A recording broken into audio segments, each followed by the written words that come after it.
వాడు ఆరోగ్యం సచివాలయాలు గ్రామంలో సమస్య ఉంటే గ్రామంలోకి అక్కడికక్కడే పరిష్కారం అయ్యే తాలూకా ఆఫీసులు తిరగటాలు లేవు. వైద్యం బాగుంది, వైద్య ఆరోగ్య కేంద్రాలు ఉన్నాయి ప్రతి చోట. చంద్రబాబు పీరియడ్ తోటి కంపేర్ చేసుకుంటే చంద్రబాబు పీరియడ్లో డబ్బు ఉన్నవాడు బాగుపడ్డాడు, పేదవాడు బాగుపడ్డా.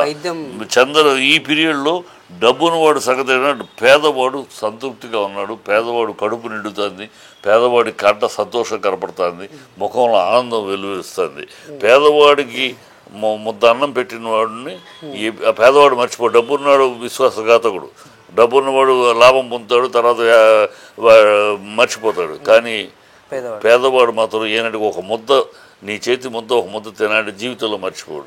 విశ్వాసం అలా ఉంటుంది. ఇవాళ ఆ పేదవాళ్ళందరూ కూడా ఆయన ద్వారా, ఆ ప్రభుత్వం ద్వారా అందుకని అతను అదే అడుగుతున్నారు. నా ప్రభుత్వం ద్వారా మీ కుటుంబానికి లబ్ధి పొందారు అంటే నాకు ఓటేయండి అని అడుగుతున్నాడు ధైర్యంగా, పాజిటివ్గా అడుగుతున్నాడు. నా వల్ల పొందారు, మీ కుటుంబంలో పథకాలు వచ్చినాయి, మీ లాభం పొందారు అంటేనే నాకు ఓటేయండి అని గ్యారంటీగా అడుగుతున్నాడు. ఆ మాట వీళ్ళు ఎందుకు అడగలేకపోతున్నారు? వీళ్ళ దగ్గర లేదు. అతను గ్యారంటీగా 64 లక్షల మంది కుటుంబాలు, 64 లక్షల కుటుంబాలు పొందుతున్నాయి లాభాలు. కానీ ఇంకెక్కువ తీసేసుకున్నాడు. ఇప్పుడు డబ్బులు ఇస్తున్నట్టే ఉండి హోమ్ ట్యాక్స్ తీసుకుంటారు, రోడ్ ట్యాక్స్ తీసుకుంటున్నారు. ఇప్పుడు మద్యపానాన్ని నిషేధం అని చెప్పేసి అన్నారు. సో మద్యపాన నిషేధం తర్వాత సార్ ఇప్పుడు బ్లాక్ మనీ వైట్ మనీ అని 2 ఉంటాయి కదా సార్. అక్కడ యూపీఐ సిస్టమ్ కూడా ఎక్కడ కూడా వైన్ షాప్ దగ్గర లేదు. దానికి అర్థం ఏంటంటే కోడిగుడ్డు మీద వెంట్రుకలు వెతకడం, తప్పులు కనిపెట్టడానికి రద్దరన్వేషణ ఎక్కడ బొక్కలు ఉన్నాయో వెతుకుతామనే ఆలోచనలో వచ్చే వెతికే పాయింట్లు. కానీ కంపారిటివ్గా పర్ క్యాపిటల్ ఇన్కమ్ పెరిగింది. ప్రథమ స్థానంలో ఆంధ్ర రాష్ట్రం ఆదాయం పెరిగింది, 1వ స్థానంలోకి వెళ్ళింది. ఇప్పుడు అన్ని రాష్ట్రాల్లో కంపేర్ చేస్తే ఆంధ్ర రాష్ట్రం చాలా పైన ఉంది, తెలంగాణ కన్నా పైన ఉంది పర్ క్యాపిటల్ ఇన్కమ్లో. ఇది చూడాలి. ఈ చూడకుండా ఉన్న వాడు మందు ఎక్కువ రేటు పెంచారయ్యా, ఏం తప్పేంటి? మందు రేటు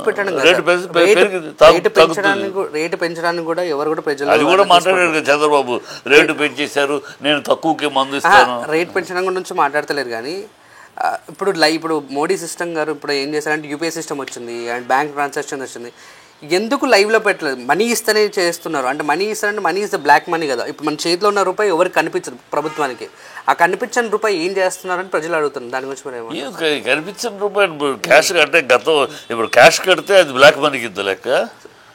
ఏం నాకు అర్థం కాదు. క్యాష్ ఎట్లా అవుద్ది?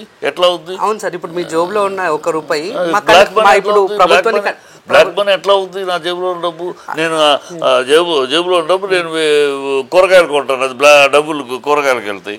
నా ఇంటి అద్దె కడతాను, నా బ్లాక్ మనీ ఎట్లా?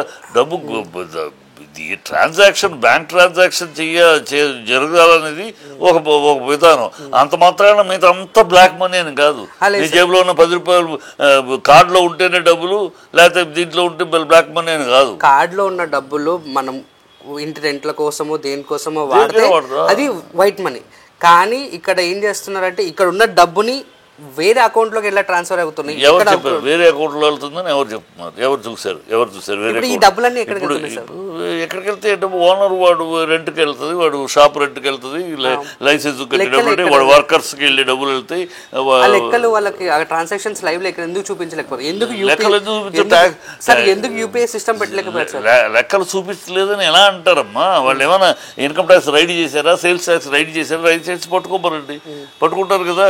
గతంలో పట్టుకోలేదు కార్డు లేనప్పుడు. రైడ్ చేస్తారు, సేల్స్ ట్యాక్స్ వెరిఫై చేస్తారు, చేయొచ్చు కదా. అదే అది అన్నంత మాత్రాన అది బ్లాక్ మనీ దొంగ డబ్బు ఎక్కడికి పోతుందంటే పిచ్చి ఒకడు, అది పిచ్చి ఎర్రివాడు. ఎకనామిక్స్ తెలియకుండా మాట్లాడు. ఎకనామిక్స్ తెలీదు. సేల్స్ ట్యాక్స్ ఉంది, ఇన్కమ్ ట్యాక్స్. వాడు ఆ డబ్బు ఇన్కమ్ మెయింటైన్ చేయాలి, అన్నీ చేయాలి. ఏ షాప్ అయినా, అది వైన్ షాప్ అయినా రైస్ షాప్ అయినా మెయింటైన్ చేయాలి. వాడు మెయింటైన్ చేస్తాడు. ఆ మెయింటైన్ చేసిన దాంట్లో తప్పు ఉంటే పట్టుకోవచ్చు. అది బిల్ లేకుండా చేసాడంటే ఈజీగా వాడు కొంటాడు కదా. జిఎస్టీ ఉంది వాడు స్టాక్ కొట్టాడు కదా. స్టాక్ కొనేది జిఎస్టీ బిల్లు మీదేగా. వాడేమి కాదు, జిఎస్టీ బిల్లు మీదకి వస్తుంది కదా. సో జిఎస్టీ బిల్లు ప్రకారం నీకు వాడు ఎంత స్టాక్ కొన్నాడో తెలుసు, సేల్ చేశాడో వాడు దీని ప్రకారం తెలిసిపోద్ది. You can find out easily కదా.